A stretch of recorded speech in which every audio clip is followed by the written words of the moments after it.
validation and people-pleasing that other people give them, but they're not living their life. You're not living your life.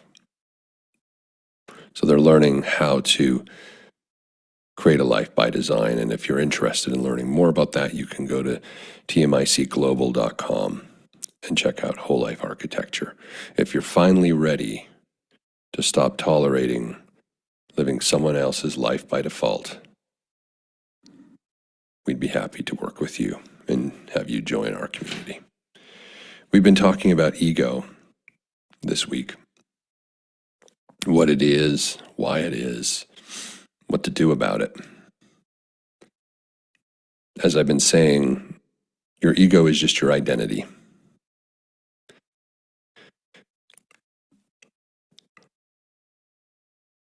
And because it's your identity, you get attached to it.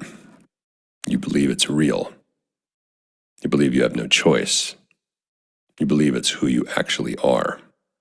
But you are not your ego. You are not your identity. In fact, when you step into your power as a creator of all of life and you realize that as human beings we create everything in our life, including our identity, suddenly you are liberated in a flash from the idea that you have to remain trapped. Now, that doesn't mean you'll choose differently or you'll step into that liberation, but the awareness of your liberation is there as soon as you realize even your identity is created by yourself. You just did it when you were really young, and you did it by observing what your friends, family, community, and the wider society, what they expected or what you believed they expected in terms of who you ought to be. And once you choose this identity, it becomes then simply a matter of daily reinforcement. If you believe yourself to be this identity, your ego, then you will perceive evidence in the world that reinforces that that's who you actually are. And incidentally, your perception is also blocking out all the things you could be.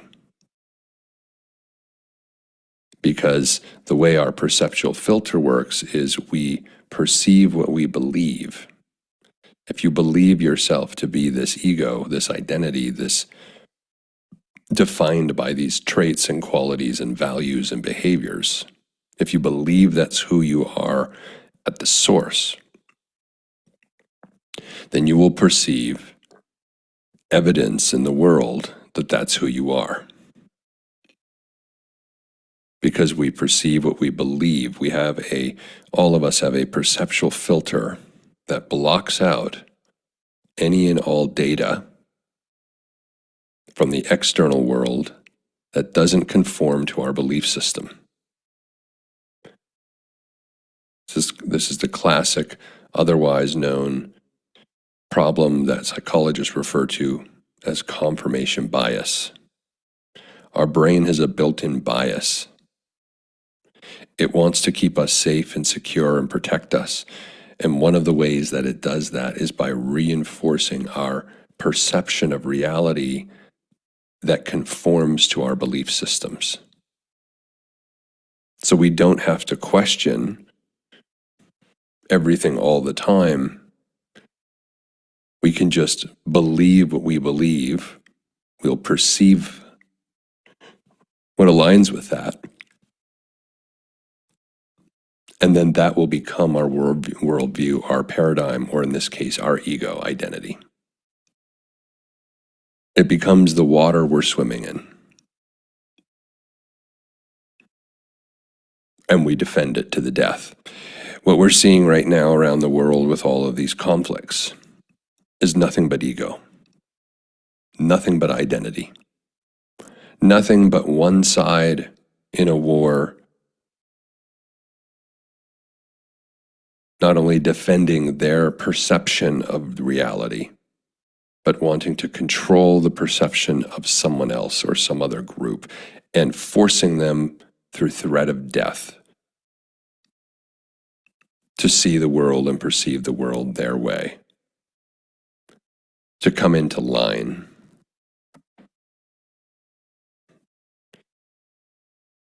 That's all a war is. It's the stupidest thing in the world. In fact, ego is so detrimental when unmastered, so destructive. And this is the biggest and most constant problem of the human experience. It's been going on for thousands of years. I don't know if there's ever been a time that humans haven't struggled with their identity and going to war to defend it. And those wars can be wars between countries.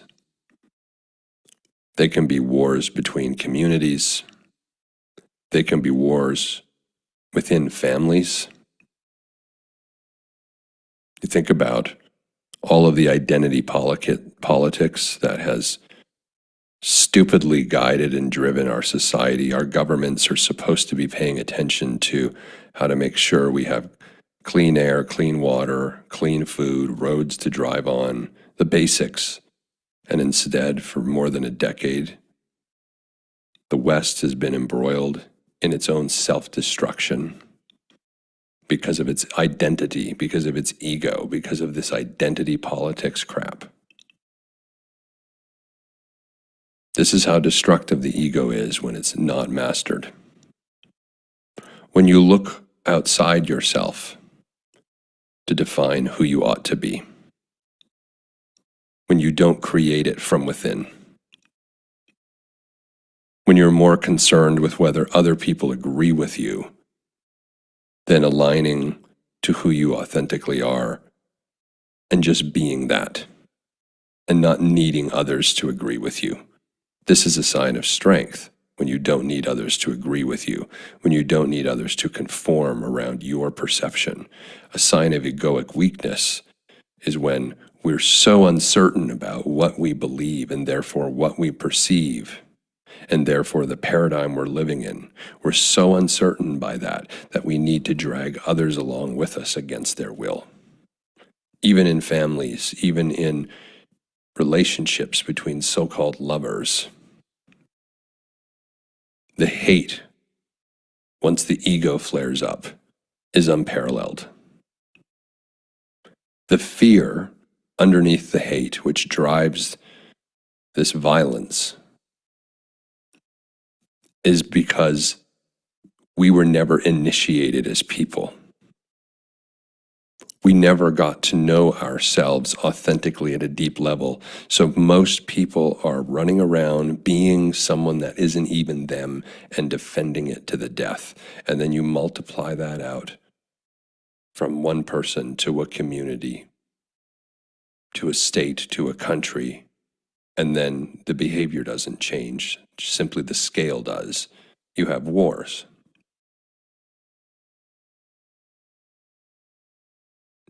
We are witnessing not power when you're witnessing war. You're witnessing incredible weakness. You're not witnessing power in an argument when two people are yelling and defending their worldview, their paradigm. You're witnessing weakness. It is weak to not know yourself. It is weak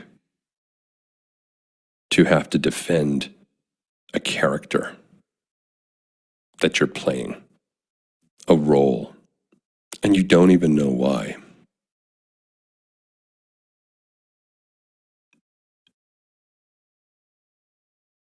But you're convinced it's who you are. Because the effort and discomfort of truly discovering who you are for most people is way too much. Too much effort, too much discomfort. We considered our identities, our egos, settled simply because they were reified in our brain at the age of 12. That's around the age that most psychologists say our personality or our identity solidifies. that doesn't make it unchangeable. It just means that everything we learned from our parents, we've become that because we had no other models. And our parents didn't individuate us, didn't help us individuate. So we just suck up all their behavior and all their beliefs and are persuaded it's us. We were never initiated to go out and discover who we are by our parents, by most parents. On the contrary, most parents are absolutely overwhelmed and delighted if you are like them, if the apple doesn't fall far from the tree.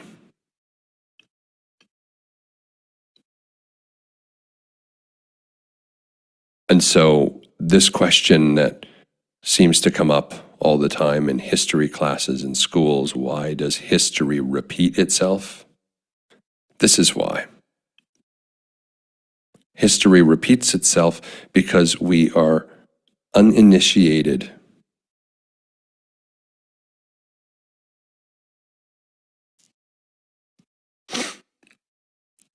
We have not individuated.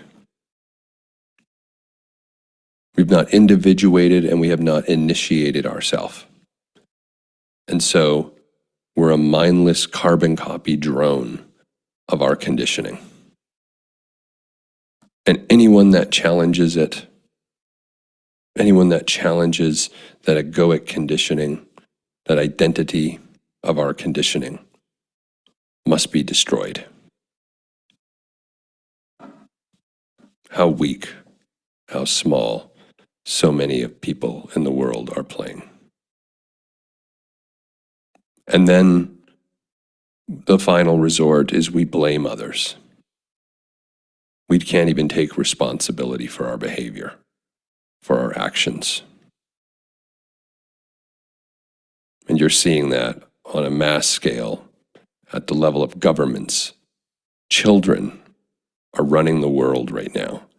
Emotional children who've never been initiated, who've never individuated, who aren't themselves, and who are a walking habituated unconscious reaction to everything going on because they're convinced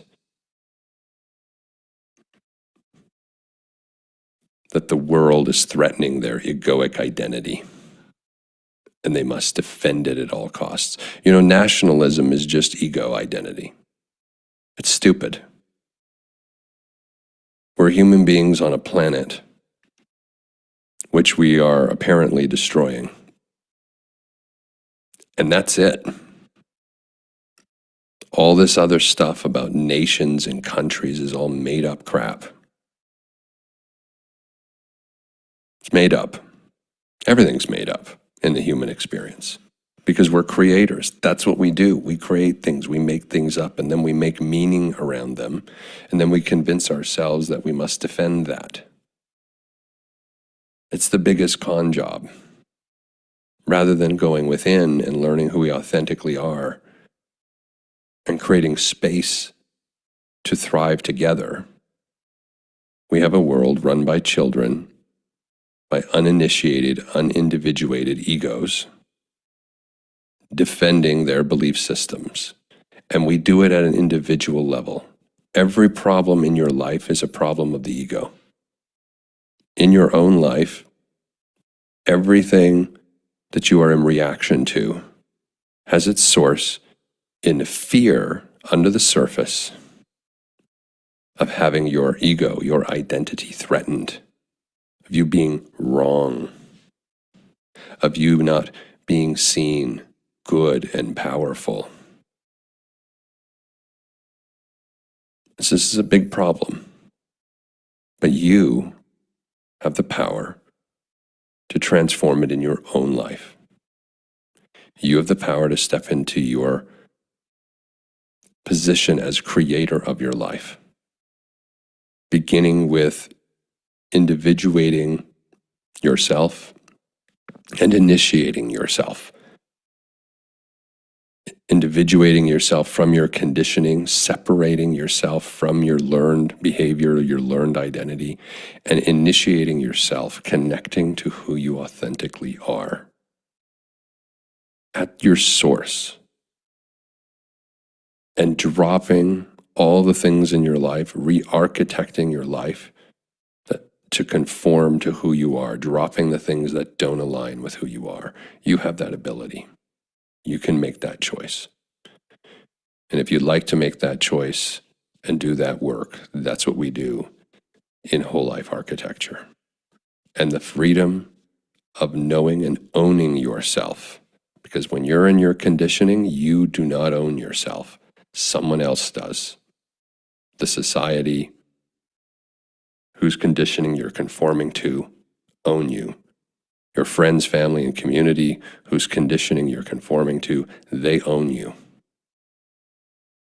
Your reaction in terms of defending this ego is the most upside down behavior. You should be totally dismantling and deconstructing it. So if you'd like to do that work, this is what we do in whole life architecture. We are freeing and liberating people from living a life by default, a life that is not even theirs.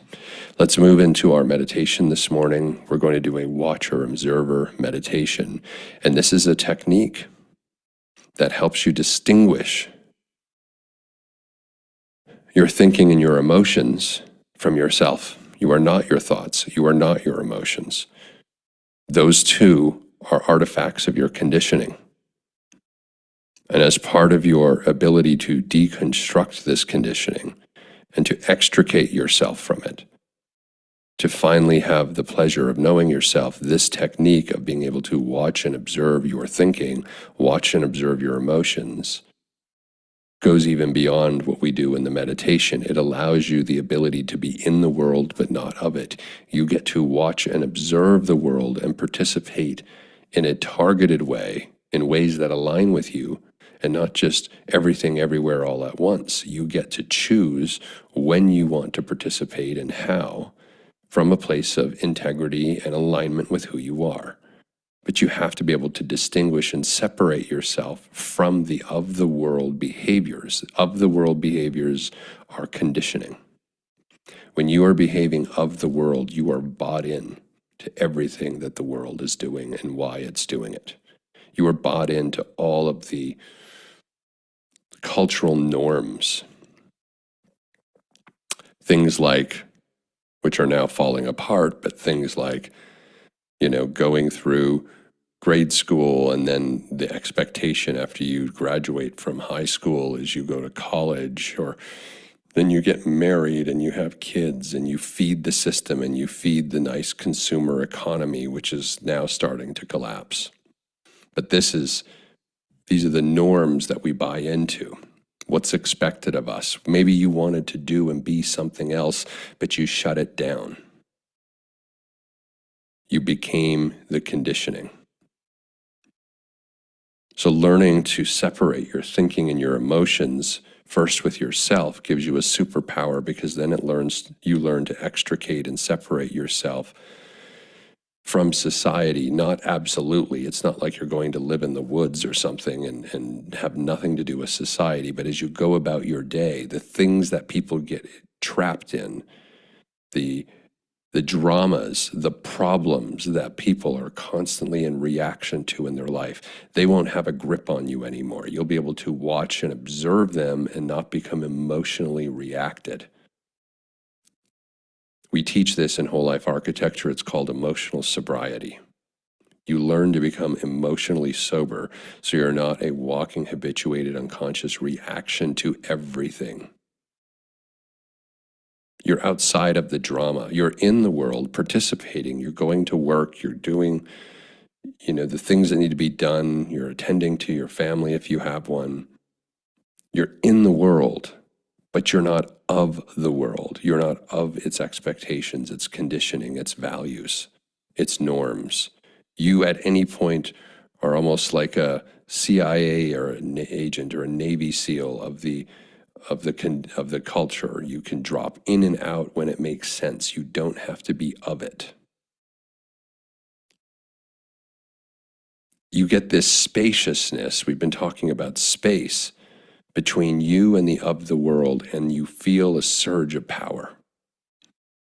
I'm not controlled by that. You see the thing that used to control you. You see the thing you used to be in reaction to, and you're not controlled by it anymore. And you have this sense of liberation.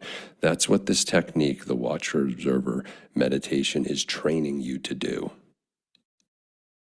To create the space between the conditioned world and the conditioned life and who you authentically are. And then you get to parachute into the of the world dynamics when it makes sense without being taken down by them.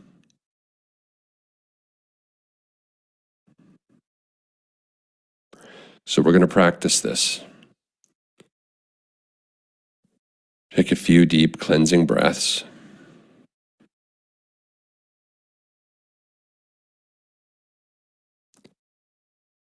And allow yourself to be seated in a seated position. You are not your thoughts. You are not your emotions. During this meditation, it's as simple as just being open.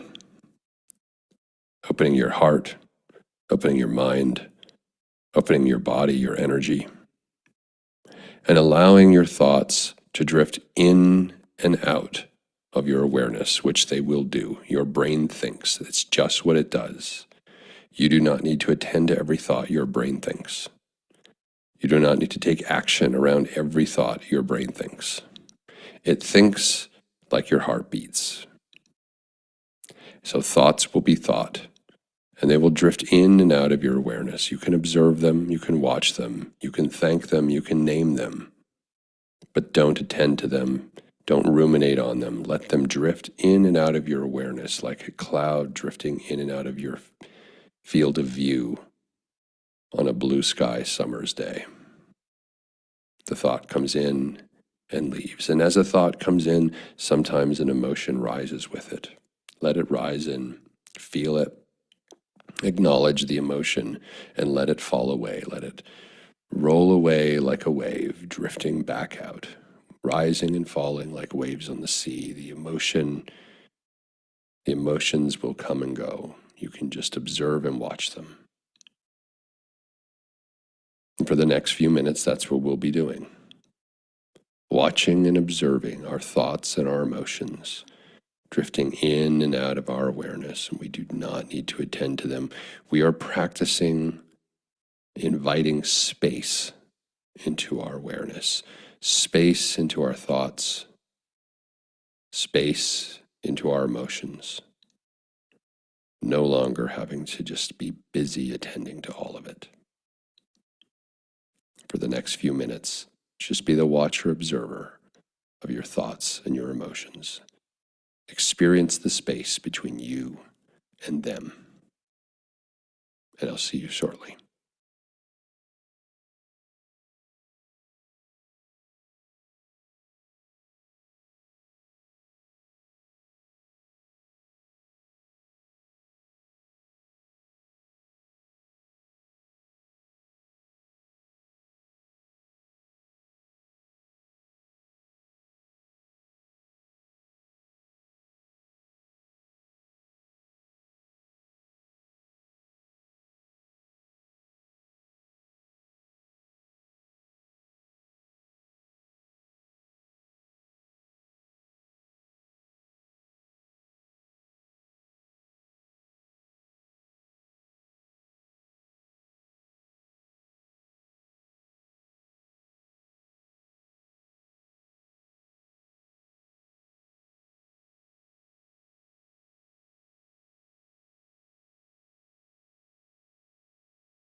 And welcome back, everybody. Welcome back, reconnecting to the world without, the world of effects. We call it the world of effects because everything out there, outside of you, outside of everyone else, are the effects of our inner world creations. Everything has been created. Everything has been created that human beings engage with. The chairs, the computers, the phones, the airplanes, the restaurants, the cars, the books, the computers, the phones, the glasses, everything has been created. That's the world without. Everything that's been created in the world without began as an idea in the world within. Someone had to think about it and have an idea. I'm going to create this thing called a computer. I'm going to create this thing called an airplane, a book, a car. I'm going to create these clothes. I'm going to create this furniture. It's going to look like this and behave like this. The inner world, the world within, is where all creativity happens. It's where the world of ideation begins. And as we move from our meditation back into the world without, we move back into the world of form, of constructs, of rules, of regulations, of meaning, all of which is outside of us. That's the world without. We are not that world. Part of this observer watcher meditation is to learn to see the difference. It says in the Bible, do not be conformed by the ways of this world, but be transformed by the renewing of your mind. This meditation and the work in whole life architecture is a mind renewal program, a reprogram to be more accurate, so that we are no longer trapped in our egoic identity.